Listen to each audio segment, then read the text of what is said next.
Konnichiwa, I'm Keiko Nakamura, 72 years old, and I want to start today with an honest confession. For most of my adult life, my home was cluttered, not visibly, chaotically cluttered in the way that photographs show, the kind where you cannot see the floor, but cluttered in the quiet, persistent way that accumulates over decades of living fully. Drawers that required effort to close, cupboards where things were stacked rather than organized, rooms that functioned but never quite breathed. I was a seamstress who ran a business from home for many years in São Paulo. I raised 3 children with Hiroshi in an apartment that served simultaneously as living space, workspace, family gathering place, and community hub for the Japanese Brazilian families we knew. Things came in constantly: fabric, supplies, children's belongings, gifts, items inherited, items acquired, items kept just in case. And I managed it. I organized it, maintained it, worked around it, cleaned it, but I never truly addressed it.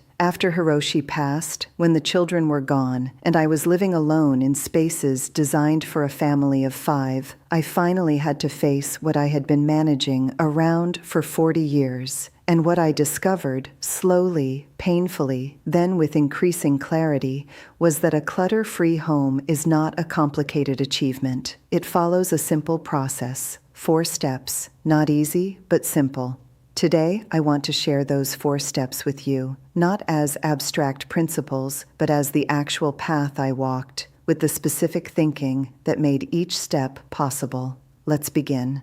Step 1. Believe it is actually possible for you. I am starting here because this step is almost always skipped, and skipping it causes everything that follows to collapse. Most people who have lived in cluttered homes for decades carry a quiet, unexamined belief that this is simply how their home is.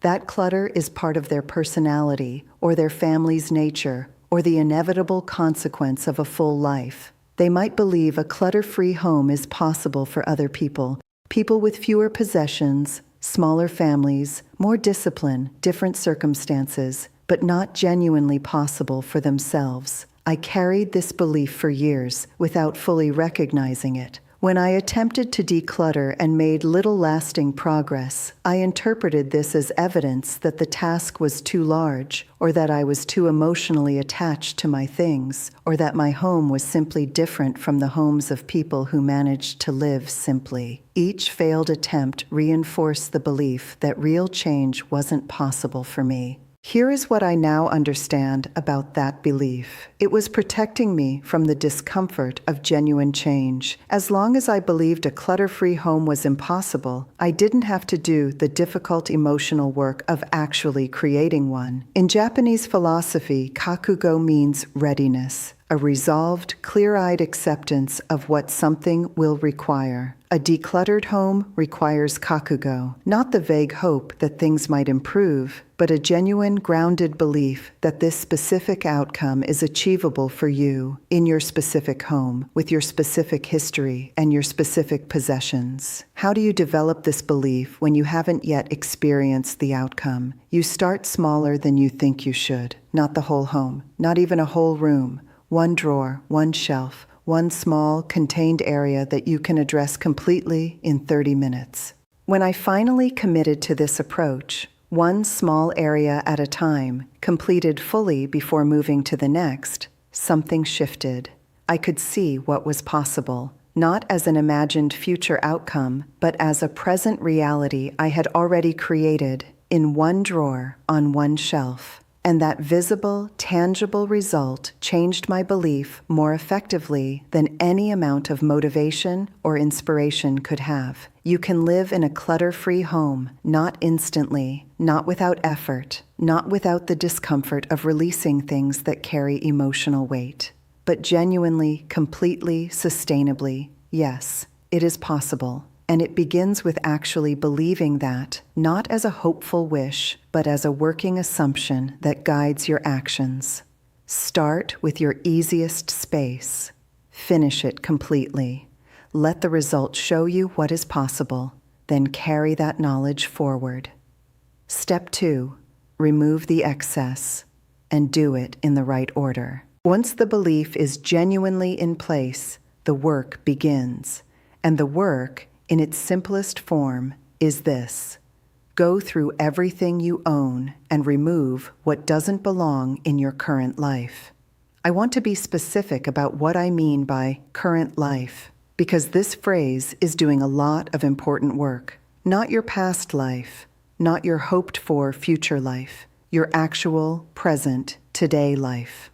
When I finally began removing the excess from my apartment after Hiroshi passed, I had to confront the fact that almost everything around me had been accumulated for a life that no longer existed in the same form. The large serving dishes for family gatherings that no longer happened at my table. The professional wardrobe for client meetings from my seamstress business that I had largely stepped back from. The children's belongings that had been left behind in the transition to their own homes. The items Hiroshi had used daily that had remained exactly where he left them. None of these things belonged to my current life. They belonged to previous chapters, beautiful, meaningful chapters that deserved to be honored. But honoring a chapter does not require keeping every physical artifact from it. I have written about this in other conversations. The distinction between honoring a memory and storing its physical evidence indefinitely. The question to ask of every item: does this belong in the life I am actually living right now? Not the life I used to live, not the life I might live someday. Now. Some items will answer immediately and clearly. The junk drawer items with no clear purpose, the clothes unworn for years, the boxes of things sealed and untouched through multiple home reorganizations. These are easy. Release them without extended deliberation. Other items will be harder. Your book collection, sentimental objects, things connected to people you loved or roles you valued, things expensive to replace if you ever wanted them again. For these, the process is slower and more careful. That is appropriate. Not every decision needs to be made at the same speed. Here is the critical practical guidance for this step. Start with your easiest spaces and build toward the harder ones. Do not begin with the storage room. Do not begin with the late spouse's belongings. Do not begin with the sentimental boxes. Begin with a kitchen drawer. Begin with the items on your bathroom counter. Begin with the clothing you obviously haven't worn in years. These early wins build what I think of as decluttering confidence, the lived experience of making decisions, releasing things, and discovering that the feared regret does not materialize. Every time you make a decision and release something and subsequently feel lighter rather than diminished, you are accumulating evidence that this process is safe. That evidence makes the harder decisions, which come later in harder spaces, easier to approach. Move through your home in order of difficulty. Easy spaces first, medium spaces next, the emotionally complex spaces last, when your decision-making capacity is strongest and your confidence in the process is most established. One pass will not be enough. This is not a failure, it is the nature of the work. You will make a pass through a space, and it will feel significantly better, and then months later, you will look at it again and see another layer ready to be released. This is sometimes called the onion method. You remove one layer, and then, when you are ready, another. Each pass goes deeper. Each pass is appropriate to where you are in the process at that moment. Be patient with yourself. Be consistent. Keep moving forward. Step 3. Implement the habits that maintain what you've created. Here is where many people make a critical error, and I made it myself for years. They believe the solution to a cluttered home is better organization and more consistent tidying. So they reorganize, they create systems, they tidy more diligently, and the clutter returns anyway because the volume of possessions is too high for any organizational system to manage sustainably. Clutter-free habits only work when the volume of possessions has been genuinely reduced. Once that reduction has happened, once you have completed step 2 with real commitment, the habits become almost effortless. This is the order that works. Reduce first, organize and maintain second. I have spoken in previous conversations about the specific daily habits I practice: handling mail immediately, cleaning the kitchen after every meal, the brief evening walk through, the immediate response to overfull spaces. I will not repeat those details here, but I want to speak about the underlying principle that makes all of them work. Every daily habit is a small vote for the home you want to live in. When you return an item to its designated place rather than setting it down on the nearest surface, you are voting for order. When you deal with the day's paper immediately rather than letting it accumulate, you are voting for clarity. When you do the evening walkthrough and restore each displaced item to its home, you are voting for the calm morning you will experience tomorrow. These votes are not dramatic. They take very little time individually, but they compound. A home maintained through daily small actions is a completely different experience from a home that requires periodic heroic efforts to rescue from accumulated disorder. The Japanese concept relevant here is te wo ireru, to put your hand in, to tend, to give ongoing care. A garden tended daily in small ways remains beautiful continuously. A garden neglected and then periodically attacked with major restoration efforts is never quite at ease. Your home works the same way. After you have done the genuine work of removing the excess, choose 2 or 3 daily habits to begin with, the ones most relevant to your specific patterns of accumulation and disorder. Practice them until they are genuinely automatic, not effortful choices, but simply what you do. Then add more. The goal is a home that maintains itself not through bursts of intensive effort, but through the quiet, consistent application of small daily practices. Once established, these habits require less energy than the constant management of clutter ever did.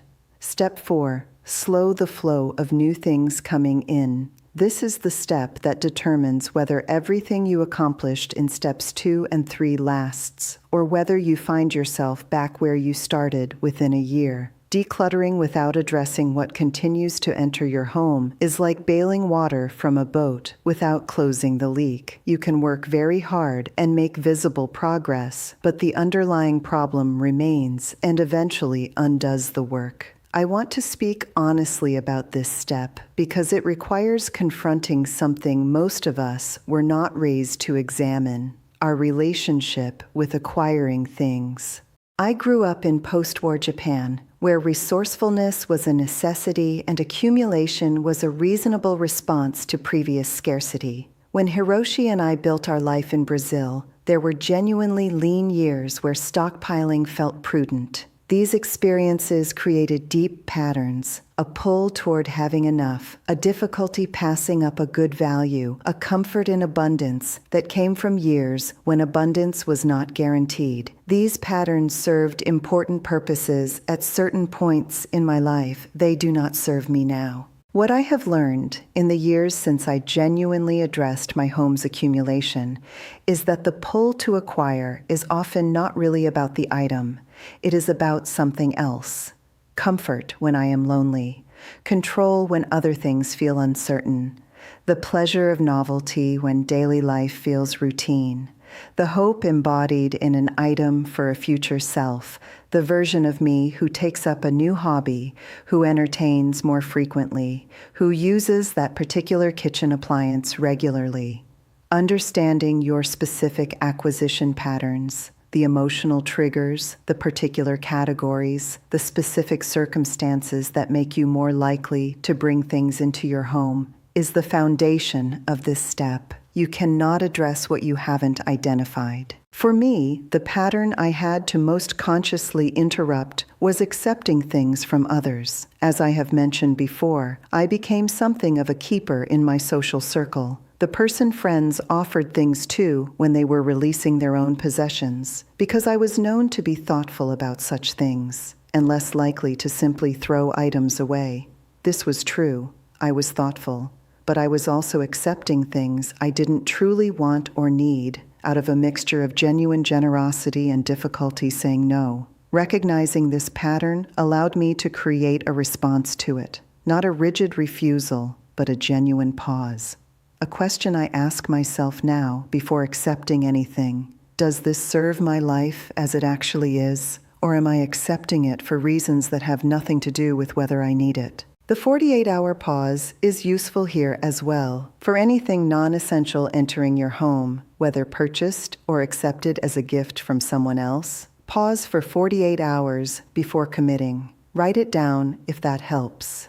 Sit with the question of whether you genuinely want to incorporate this item into your life. Most of the time, by the end of 48 hours, the answer is clearly no. Occasionally, the answer is a clear and certain yes. Either way, the decision is intentional rather than reflexive. Slowing accumulation also means becoming more thoughtful about purchasing, not less generous with yourself. That is not the goal, but more discerning. The question to practice is not just, do I like this? But, does this genuinely fit the life I am living and the home I am maintaining? A beautiful item that has no real home in your life is not a gift to yourself. It is a future decision burden. Your money and your time can be directed toward experiences, relationships, and pursuits that enrich your life in ways that objects simply cannot. The trip to visit your grandchildren, the afternoon class in something you've always wanted to learn, the long lunch with a friend you haven't seen in too long.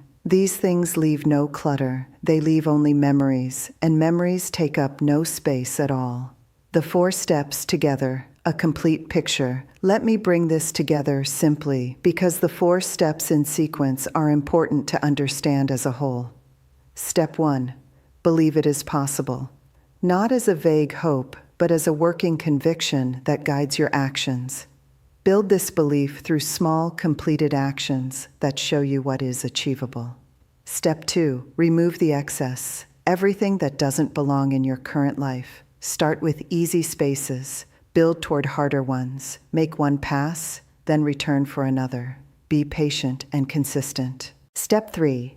Implement the habits, the small daily practices that maintain what you've created. These work easily once the excess has been genuinely reduced. They do not work as a substitute for reduction. Step 4. Slow the accumulation. Understand your specific acquisition patterns. Create thoughtful responses to them. Direct your resources toward what genuinely enriches your life, rather than what simply fills your space. These steps are not complicated. They are also not quick. I want to be honest about that. The full process, done well, takes months. The emotional work of steps 1 and 2 in particular cannot be rushed. Some decisions require sitting with for days or weeks before they become clear. But here is what I can tell you from the other side of this process, from the vantage point of a 72-year-old woman who has done this work genuinely and completely. The home that exists at the end of it is a different experience of daily life. Not just aesthetically,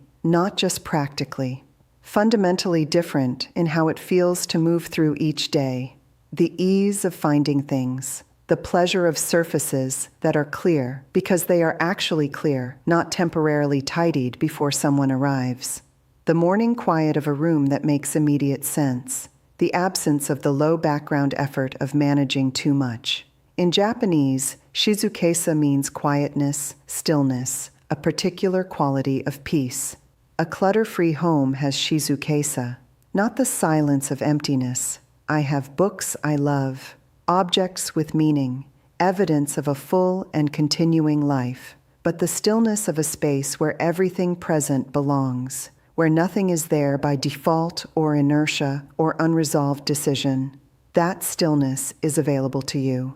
These 4 steps are the path to it. I want to hear where you are in this process. Which of these 4 steps feels most accessible to you right now? Or which one feels most difficult, and why? Tell me in the comments. I read everyone, and your answer often opens a conversation that helps someone else find their way forward. Arigatou gozaimasu.